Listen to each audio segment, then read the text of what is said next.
नमस्ते विद्यार्थियों। अपन साइंस के टॉपिक में पढ़ रहे थे कोशिका यानी सेल, और बायोलॉजिकल नाम देखे तो साइटो।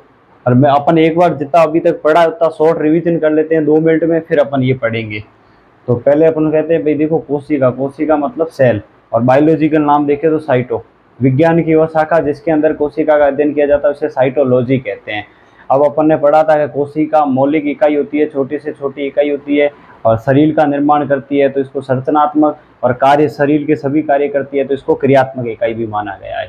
अब अपन ने पढ़ा था कि कोशिका की खोज किसने की थी? रॉबर्ट हुक ने 1665 की ईस्वी में वृक्ष की छाल में देखी थी, कोरक नामक पदार्थ प्राप्त किया था। उससे देखने पर सूक्ष्मदर्शी यानी माइक्रोस्कोप देखने पर पता चला था कि वो मधुमक्खी के छत्ते की तरफ दिखा रहा था और उसमें कोष्ठ दिख रहे थे, उसको प्रकोष्ठ नाम दिया और उसी को आगे जाके सेलुला बोला। और सेलुला लैटिन भाषा का शब्द है जिसका अर्थ है छोटा कमरा। और ये कैसी सेल थी? मृत सेल थी। इसी कारण सर्वप्रथम कोशिका को देखने के कारण इसे रॉबर्ट हुक को ही माना जाता है कोशिका विज्ञान का जनक या पिता माना जाता है, फादर ऑफ साइटोलॉजी माना जाता है। फिर एंटी लीवेन हुक ने 1674 में तालाब के पानी में जीवित कोशिका की खोज देखी थी, अपन ने पढ़ा था। फिर उसके बाद अपन ने उसके कोशिका सिद्धांत पढ़े थे। कोशिका सिद्धांत में स्वांग और स्लाइडेन ने सिद्धांत दिया था और उसमें मौलिक इकाई और क्रियात्मक और संरचनात्मक इकाई बताई थी, पर वो क्रिया कोशिका का निर्माण कैसे होता है वो बताने में असफल रहे थे, इस कारण वो सिद्धांत ज़्यादा सफल नहीं रहा था। फिर रुडॉल्फ विर्चो ने दिया था कि भाई साहब नई कोशिका का निर्माण उससे पूर्व स्थित कोशिका से ही होता है, और ये उनका सिद्धांत सफल रहा। फिर अपन ने पढ़ा कि उसमें संख्या के आधार पर कोशिका को 2 भागों में बांटा था, एक कोशिकीय और बहुकोशिकीय। मतलब एक कोशिकीय में जिसमें वे जीव जिनकी एक कोशिका से मिलकर शरीर बना होता है वो एक कोशिकीय कहलाते हैं, जैसे अमीबा है, यूग्लिना है, पैरामीशियम है। ये अपन ने पढ़ा था। अमीबा की आकृति अनियमित रहती है, हमेशा बदलती रहती है, वो पदार्थ के द्वारा गति करते हैं। पैरामीशियम का आकार चप्पल जैसा होता है। ये अपन ने यहाँ तक पढ़ा था। बहुकोशिकीय जिनकी बहुत सारी कोशिकाओं, एक या एक से अधिक कोशिकाओं से मिलकर बना होता है, जैसे कि अपन ने मानव या पादप के उदाहरण देखे थे। अब अपन पढ़ रहे हैं कि संरचना के आधार या संगठन या संरचना के आधार पर सजीवों में 2 प्रकार की कोशिका पाई जाती है। संरचना के आधार पर सजीवों में कितनी प्रकार की कोशिका पाई जाती है? 2 प्रकार की कोशिका पाई जाती है, एक प्रोकैरियोटिक कोशिका, एक यूकैरियोटिक कोशिका। कितनी पाई जाती है? 2 कोशिकाएं पाई जाती है।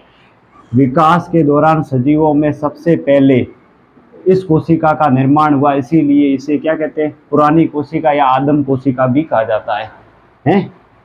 आदिम कोशिका भी कहा जाता है। पूछ ले, प्रोकैरियोटिक कोशिका सबसे पुरानी कोशिका है क्योंकि सबसे पहले इसी का विकास हुआ था। अब अंतर पढ़ते हैं।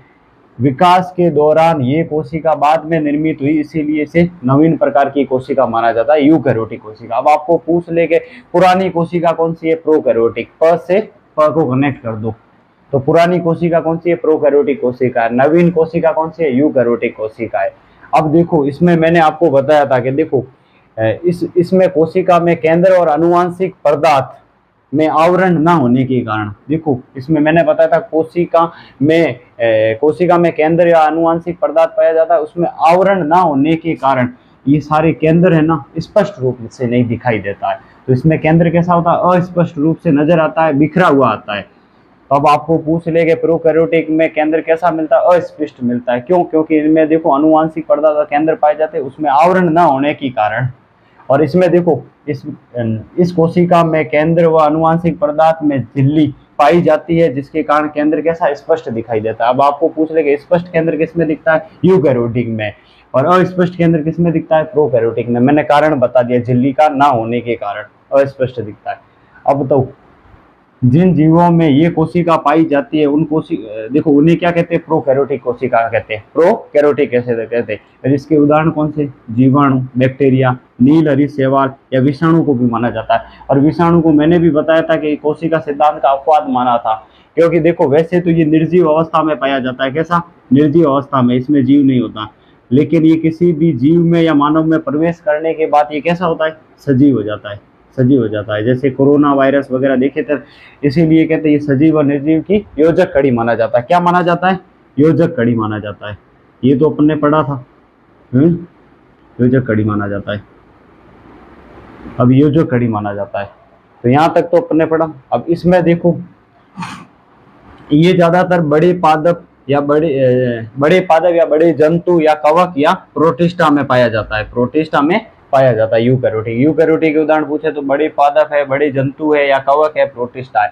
और प्रोकैरियोटिक के पूछे तो जीवाणु है, नीलहरी शैवाल है या विषाणु है। ये अपन ने यहाँ तक पढ़ा था। अब देखो इसमें कोशिकांग अंग है ना एब्सेंट रहते हैं, इसमें कोशिकांग अंग नहीं पाए जाते, इसमें कोशिकांग अंग पाए जाते हैं।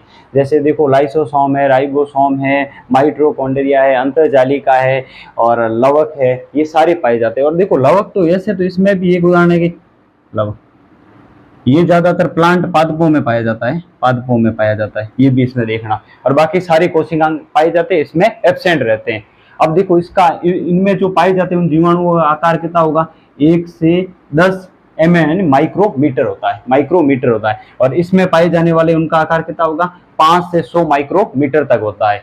अब इनमें पूछे प्रोकैरियोटिक में गुणसूत्र कितने पाए जाते हैं, 1 से कम गुणसूत्र पाए जाते हैं। इसमें पूछे तो 1 से अधिक गुणसूत्र पाए जाते हैं। इसमें राइबोसोम कितने प्रकार, इसमें राइबोसोम 70S होते हैं। राइबोसोम कितने होते हैं, 70S। और इसमें पूछे तो कितने होते हैं, 80S। कितने होते हैं, 80S। अब आगे जाके अपन पढ़ेंगे कि देखो एस का मतलब क्या है, राइबोसोम की खोज किसने की, ये कितने प्रकार के होते हैं। और इसमें भी 70 में भी इसको अलग अलग उप इकाइयों में बांटा गया, तो अपना अलग टॉपिक रहेगा अगला। इसके बाद अपन पादप कोशिका और जंतु कोशिका में अंतर देख के फिर अपन सारे कोशिकांग पढ़ेंगे ये भी। अब देखो इसमें हिस्टोन प्रोटीन एब्सेंट होता है, मतलब इसमें नहीं पाया जाता, और इसमें उपस्थित होता है, इसमें उपस्थित होता है। और इसमें अलैंगिक जनन पाया जाता है, इसमें अलैंगिक जनन पाया जाता है। प्रोकैरियोटिक कोशिकाओं में अलैंगिक जनन पाया जाता है, इसमें लैंगिक जनन पाया जाता है। इसमें कैसा पाया जाता है, लैंगिक जनन पाया जाता है, लैंगिक जनन, लैंगिक जनन पाया जाता है। अब पूछ ले कि इसमें विभाजन कौन सा होता है, तो अर्धसूत्री विभाजन होता है, इसमें समसूत्री विभाजन होता है। एक अपन उदाहरण देख लेते हैं इंपॉर्टेंट, जीवाणु की कोशिकाओं का आवरण, जीवाणु की कोशिकाओं का आवरण। देखो इनमें 3 प्रकार से भागा, देखो ग्लाइकोकैलिक्स, जीवदरे झिल्लिका और कोशिका भित्ति, कोशिका भित्ति। अब देखो ग्लाइकोकैलिक्स में है ना, ये क्या करती है, ये सुरक्षा करती है, और ये कार्बोहाइड्रेट की बनी होती है, कार्बोहाइड्रेट की बनी होती है। अब ये पूछ सकते हैं आपको। और इसमें पूछ ले कि भी देखो जीवदरे झिल्ली ये हमेशा देखो पदार्थों को मिलने से रोकती है। फिर सेल वॉल पाई जाती है कोशिका भित्ति, और इसके अंदर ये तरल पदार्थ होता है जिसे कोशिका द्रव कहते हैं। और इसका भी अपन संपूर्ण आगे अध्ययन करेंगे। अब अगला टॉपिक रहेगा अपने में पादप कोशिका और जंतु कोशिकाओं में अंतर, और फिर उसके बारे में अपन पढ़ेंगे कोशिका के सभी अंगों के बारे में पढ़ेंगे, जैसे राइबोसोम, माइटोकॉन्ड्रिया वगैरह। यदि आपको वीडियो अच्छा लगा तो ज़्यादा से ज़्यादा शेयर करें। धन्यवाद।